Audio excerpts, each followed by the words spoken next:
마태복음 7장. 사람들의 흠을 들추어내거나 실패를 꼬집거나 잘못을 비난하지 마라. 너희도 똑같은 대우를 받고 싶지 않거든 말이다. 비판하는 마음은 부메랑이 되어 너희에게 되돌아올 것이다. 내 이웃의 얼굴에 묻은 얼룩은 보면서 자칫 내 얼굴에 취한 비웃음은 그냥 지나치기 쉽다. 내 얼굴이 멸시로 일그러져 있는데 어떻게 뻔뻔스럽게 내가 내 얼굴을 씻어주겠다고 말하겠느냐. 이 또한 동네방네에 쇼를 하겠다는 사고방식이며 자기 역할에 충실하기보다는 남보다 거룩한 척 연기를 하는 것이다. 내 얼굴에 추한 비웃음부터 닦아내라. 그러면 내 이웃에게 수건을 건네줄 만한 사람이 될지도 모른다. 거룩한 것으로 장난치지 마라. 농담과 바보짓은 하나님께 영광이 되지 않는다. 거룩한 신비를 한갓 슬로건으로 격화시키지 마라. 시대를 따라가려다가 너희는 오히려 약아져서 불경스러운 사태를 부를 뿐이다. 하나님과 흥정하지 마라. 솔직하게 말씀드려라. 필요한 것을 구하여라. 우리는 쫓고 쫓기는 게임이나 숨바꼭질을 하고 있는 것이 아니다. 너희 아이가 빵을 달라고 하는데 톱밥을 주면서 아이를 속이겠느냐? 아이가 생선을 달라고 하는데 살아있는 뱀을 접시에 담아 아이에게 겁을 주겠느냐? 너희가 아무리 악해도 그런 생각은 하지 않을 것이다. 너희도 자기 자식에게는 최소한의 예의를 지킨다. 그렇다면 너희를 사랑으로 잉태하신 하나님은 그보다 훨씬 낫지 않으시겠느냐? 여기 간단하지만 유용한 행동 지침이 있다. 사람들이 너희에게 무엇을 해주면 좋겠는지 자문해 보아라. 그리고 너희가 먼저 그들에게 그것을 해주어라. 하나님의 율법과 예언자들의 설교를 다 합한 결론이 이것이다. 하나님께 이르는 지름길을 찾지 마라. 세상에는 여가 시간을 활용하는 것만으로도 성공하는 인생에 이를 수 있다고 말하는 쉽고도 확실한 공식들이 넘쳐난다. 대다수 사람들이 그런 말에 속겠지만 너희는 속지 마라. 생명, 곧 하나님께 이르는 길은 정신을 바짝 차려야 갈 수 있는 힘든 길이다. 억지로 진실한 표정을 지으며 해프게 웃어대는 거짓 설교자들을 조심하여라. 그들은 이래저래 너희를 벗겨먹으려는 수가 많다. 카리스마에 감동할 것이 아니라 성품을 보아라. 중요한 것은 설교자들의 말이 아니라 그들의 됨됨이다. 참된 지도자는 절대로 너희 감정이나 지갑을 착취하지 않는다. 썩은 사과가 열린 병든 나무는 찍어서 불살라질 것이다. 암호를 정확히 안다고 해서 예컨대 주님 주님 한다고 해서 너희가 나 있는 곳 어디든지 올 수 있는 것은 아니다. 정말 필요한 것은 진지한 순종이다. 내 아버지의 뜻대로 행하는 것이다. 벌써부터 내 눈에 훤히 보인다.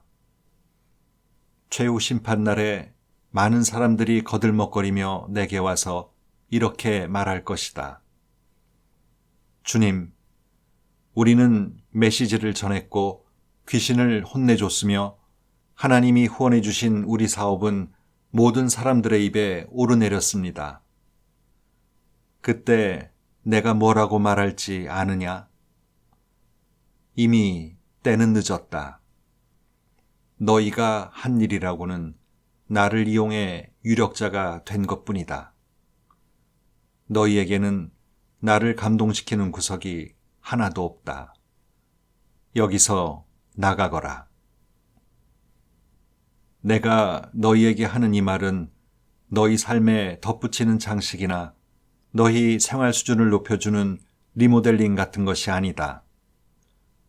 내 말은 주춧돌과도 같아서 너희는 내 말 위에 인생을 지어야 한다. 너희가 내 말을 너희 삶으로 실천하면 너희는 든든한 바위 위에 집을 지은 현명한 목수와 같다. 비가 퍼붓고 강물이 넘치고 돌풍이 쳐도 그 집은 끄떡없다. 바위 위에 꼿꼿이 서 있다. 그러나 너희가 내 말을 성경 공부할 때만 사용하고 삶으로 실천하지 않으면 너희는 모래 위에 집을 지은 미련한 목수와 같다. 폭풍이 몰아치고 파도가 거세지자 그 집은 맥없이 무너지고 말았다. 예수께서 말씀을 마치시자 무리에게서 박수가 터져 나왔다. 그들은 한 번도 이런 가르침을 들어본 적이 없었다. 예수께서 자기가 말한 그대로 살고 있음이 분명했는데 이는 그들의 종교 교사들과는 아주 대조적이었다. 이것이야말로 그들이 여태까지 들어본 것 중 최고의 가르침이었다. 8장. 무리의 환호 소리가 아직도 귀에 쟁쟁한데 예수께서 산에서 내려오셨다. 그때 한 나병 환자가 다가와 예수 앞에 무릎을 꿇고 간청했다. 주님, 원하시면 제 몸을 고쳐주실 수 있습니다. 예수께서 손을 내밀어 그에게 대며 말씀하셨다. 내가 원한다. 깨끗하게 되어라. 그러자 그 즉시 나병의 모든 증상이 깨끗이 사라졌다. 예수께서 말씀하셨다.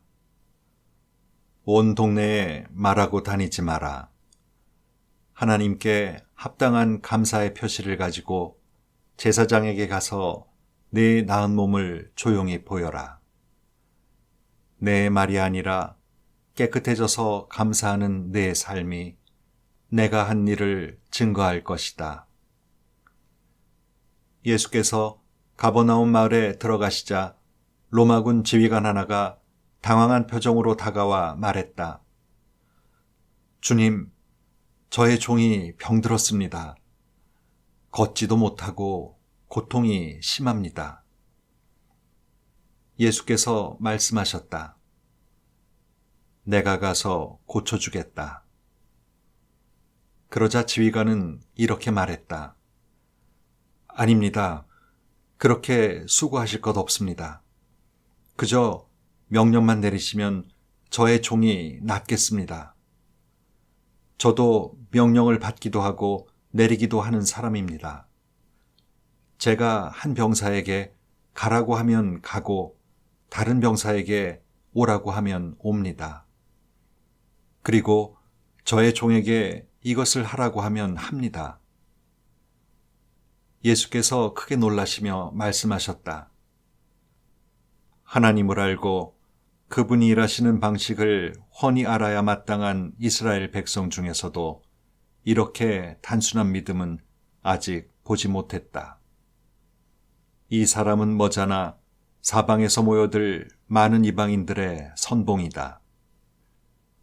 그들은 동쪽에서 흘러들고 서쪽에서 쏟아져 들어와 아브라함, 이삭, 야곱과 함께 하나님 나라의 잔치상에 앉을 것이다. 믿음 안에서 자랐으나 믿음이 없는 사람들은 무시당하고 은혜에서 소외된 자들이 되어 이게 어찌된 일인지 의아해할 것이다. 예수께서 지휘관을 보시며 말씀하셨다. 가거라. 내가 믿은 그대로 되었다. 그 순간에 그의 종이 나았다. 일행은 베드로의 집 앞에 와 있었다. 예수께서 그 집에 들어가시니 베드로의 장모가 몸져 누웠는데 열이 불덩이 같았다. 예수께서 그녀의 손을 만지자 열이 떨어졌다. 그녀는 곧 기운을 차리고 일어나 그분을 위해 저녁을 준비했다. 그날 저녁 사람들이 귀신 들려 괴로워하는 많은 사람들을 예수께 데려왔다. 예수께서는 마음에 고통당하는 사람들을 구해주셨고 몸이 아픈 사람들을 고쳐주셨다. 예수께서 이사야의 유명한 설교를 성취하신 것이다. 그가 우리의 아픔을 당하셨고 우리의 질병을 짊어지셨다. 예수께서 호기심에 찬 무리가 점점 늘어나는 것을 보시고 제자들에게 그곳을 벗어나 호수 건너편으로 가자고 말씀하셨다. 그들이 떠나려는데 한 종교학자가 자기도 함께 가도 되는지 물었다. 그는 어디든지 주님과 함께 가겠습니다 하고 말했다. 예수께서 잘라 말씀하셨다. 고생할 각오가 되어 있느냐? 너도 알다시피 우리가 묵는 곳은 인류 호텔이 아니다. 예수를 따르던 또 다른 사람이 말했다. 주님, 부디 며칠 말미를 주십시오. 아버지 장례를 치러야 합니다. 예수께서 거절하셨다. 중요한 일이 먼저다. 내 본분은 삶이지 죽음이 아니다. 나를 따라오너라. 생명을 쫓아라. 그리고 나서 예수께서 배에 오르셨고 제자들도 그분과 함께 있었다. 그러던 중에 풍랑이 무섭게 몰아쳤다. 파도가 배 안으로 들이치는데 예수께서는 곤히 주무시고 계셨다. 제자들이 다급하게 그분을 깨웠다. 주님, 우리를 구해 주십시오. 이러다가 빠져 죽겠습니다. 예수께서 그들을 꾸짖으셨다. 어째서 너희는 이토록 용기 없는 겁쟁이란 말이냐. 그러더니 일어나셔서 바람에게 잠잠하라, 바다에게 잔잔하라 명령하셨다. 잠잠하여라.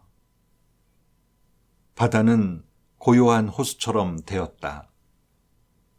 제자들은 깜짝 놀라서 눈을 비볐다. 이게 어찌된 일인가? 바람과 바다가 그분의 명령에 복종하다니. 가다라 지방에 내린 일행은 미친 사람 둘과 마주쳤다. 그들은 묘지에서 나왔는데 두 사람 모두 귀신의 피해자였다. 그들이 너무 오랫동안 그 지역을 공포에 몰아넣었던 터라 그 길로 다니는 것을 모두가 위험하게 생각했다. 그들이 예수를 보더니 소리질렀다. 무슨 일로 우리를 힘들게 합니까? 당신은 하나님의 아들입니다. 당신은 아직 여기에 올 때가 아닙니다. 저만치 멀리서 돼지떼가 땅을 파헤치며 먹을 것을 찾고 있었다. 악한 귀신들이 예수께 애걸했다. 우리를 이 사람들한테서 내쫓으시려거든 돼지들 속에 들어가 살게 해주십시오. 예수께서 말씀하셨다. 좋다. 여기서 나가거라. 그러자 돼지들이 미쳐서 우르르 벼랑으로 몰려가더니 바다에 빠져 죽었다. 돼지를 치던 사람들이 혼비백산하여 달아났다. 그들은 미친 사람들과 돼지떼에게 벌어진 일을 마을 사람 모두에게 말했다. 그 이야기를 들은 사람들은 돼지떼가 익사한 것에 화가 났다. 그들은 무리지어 와서는 예수께 그곳을 떠나 다시는 오지 말라고 당부했다. 9장. 예수와 제자들은 다시 배를 타고 바다를 건너 예수의 고향으로 갔다. 그들이 배에서 내리기가 무섭게 사람들이 중풍 환자 한 사람을 들것에 실어 데려와서 그들 앞에 내려놓았다. 그들의 담대한 믿음에 감동하신 예수께서 중풍 환자에게 말씀하셨다. 기운을 내어라, 아들아. 내가 네 죄를 용서한다. 그러자 몇몇 종교학자들이 수군거렸다. 아니, 저것은 신성모독이다. 예수께서 그들의 생각을 하시고 말씀하셨다. 왜 이리 수군수군 말이 많으냐? 내가 내 죄를 용서한다고 말하는 것과 일어나 걸어가라고 말하는 것 중에 어느 쪽이 더 쉽겠느냐? 내가 인자인 것과 내가 어느 쪽이든 행할 권한이 있다는 것을 분명히 보여주겠다. 이 말을 하시고 예수께서 중풍병자에게 말씀하셨다. 일어나거라. 내 자리를 들고 집으로 가거라. 그 사람은 그대로 했다. 무리는 두려움에 사로잡혔고 하나님이 예수께 권한을 주셔서 자기들 가운데서 그렇게 일하신 것을 기뻐했다. 예수께서 지나시던 길에 한 사람이 세금을 걷는 일에 여념이 없는 것을 보셨다. 그의 이름은 마태였다. 예수께서 말씀하셨다. 나와 함께 가자. 마태는 일어나 그분을 따라갔다. 나중에 예수께서 자신을 가까이 따르는 이들과 함께 마태의 집에서 저녁을 드실 때에 평판이 좋지 않은 인물들이 많이 와서 한데 어울렸다. 예수께서 그런 사람들과 어울리는 것을 본 바리새인들은 발끈하여 예수를 따르는 이들을 비난했다.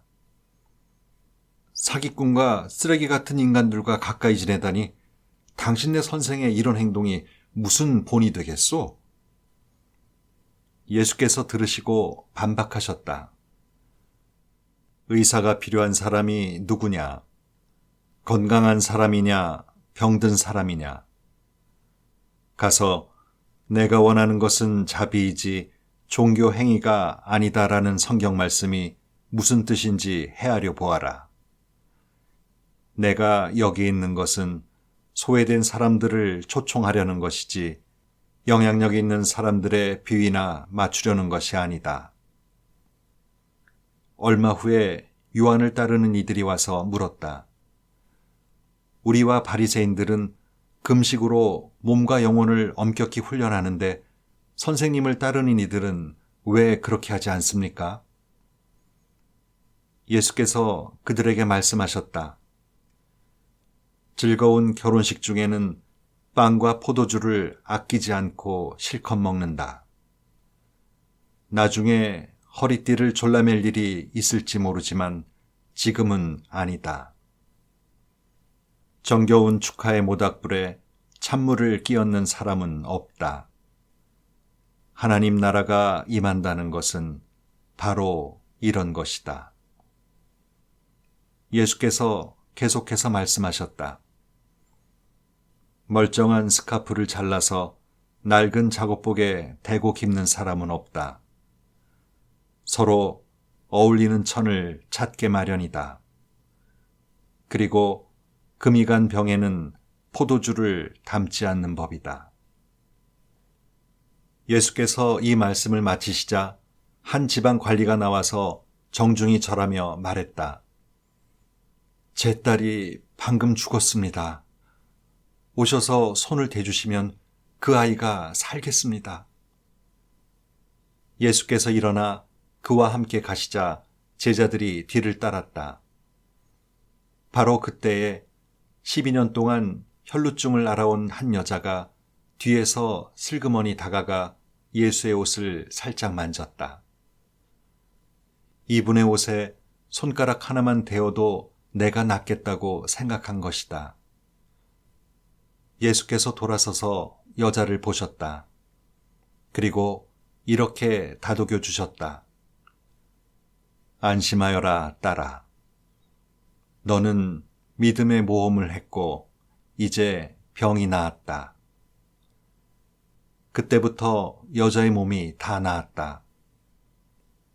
어느새 그들은 지방 관리의 집에 도착해 이야깃거리를 찾는 입방아꾼들과 음식을 나르는 이웃들 사이를 헤치고 지나갔다. 예수께서 불쑥 말씀하셨다. 모두 비켜라. 이 소녀는 죽지 않았다. 자고 있다. 그들은 저가 알지도 못하면서 저런 말을 한다고 했다. 예수께서 무리를 내보내시고 안에 들어가셔서 소녀의 손을 잡고 일으켜 세우셨다. 소녀를 살리신 것이다. 곧 소문이 그 지방에 두루 퍼졌다. 예수께서 그 집을 떠나시자 눈먼 사람 둘이 따라오며 소리를 질렀다. 다윗의 자손이여, 불쌍히 여겨 주십시오. 우리를 불쌍히 여겨 주십시오. 예수께서 집에 들어가시자 눈먼 그들도 따라 들어갔다. 예수께서 그들에게 말씀하셨다. 너희는 정말 내가 이 일을 할 수 있다고 믿느냐? 그들이 말했다. 그렇습니다, 주님. 예수께서 그들의 눈을 만지시며 말씀하셨다. 너희 믿음대로 되어라. 그러자 그 말씀대로 그들이 앞을 보게 되었다. 예수께서 엄하게 주의를 주셨다. 이 일이 어떻게 일어났는지 아무에게도 알리지 마라. 그러나 그들은 문을 나서기가 무섭게 만나는 사람마다 그 일에 대해 떠들어대기 시작했다. 눈먼 사람들이 나가자마자 사람들이 악한 귀신에 들려 말 못하는 사람을 예수께 데려왔다. 예수께서 괴롭히는 악한 귀신을 쫓아내시자 그 사람은 마치 평생 말을 해온 사람처럼 즉시 말문이 술술 트였다. 사람들이 일어나서 박수갈채를 보냈다. 여태까지 이스라엘에 이런 일은 없었다. 바리새인들은 흥분해 중얼거렸다. 속임수다. 속임수에 불과하다. 아마 마귀가 짜고 한 일일 것이다. 그 후에 예수께서 모든 성읍과 마을을 두루 다니셨다. 그분은 회당 곳곳에서 가르치시고 천국 소식을 알리시고 병든 사람과 상한 심령들을 고쳐주셨다. 목자 없는 양처럼 정처 없이 헤매고 있는 무리를 바라보시는 그분의 마음이 무너져 내렸다. 예수께서 제자들에게 말씀하셨다. 추수할 것이 이토록 많은데 일꾼은 얼마나 적은지. 추수할 일손을 달라고 무릎을 꿇고 기도하여라.